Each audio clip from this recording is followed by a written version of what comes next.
Bon, vous couperez. J'ai perdu mon mot. Alors, je m'appelle Didier Bernis, je suis pasteur et je suis le président du pôle Fédération protestante de France sur Toulouse Métropole. Je suis Pascal Barbetin, je représente la société civile parce que j'anime au sein de l'Union HLM nationale un groupe qui s'appelle Laïcité et Vivre Ensemble. Donc Daniel Rouget, je suis adjoint au maire en charge des solidarités et de la santé et du social.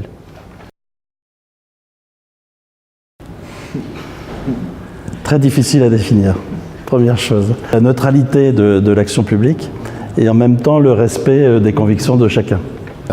C'est une république dans une démocratie et là une particularité, c'est d'être laïque et sociale d'ailleurs. Dans 1905, la séparation de l'Église et de l'État, la neutralité des institutions publiques.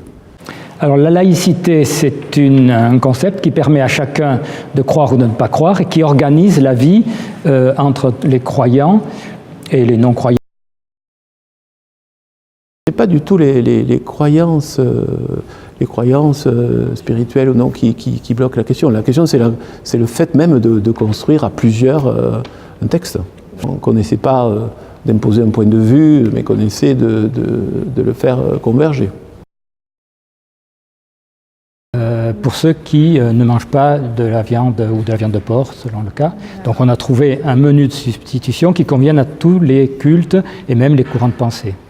Là, on travaille actuellement sur à la fois une charte de la laïcité pour les élus et on travaille aussi sur un autre sujet qui est un plan de lutte contre les discriminations. Comme nous avons assumé une mission d'intérêt général, le principe de laïcité, il est à tous les niveaux du contact avec le public et du fonctionnement de nos organismes de logement social.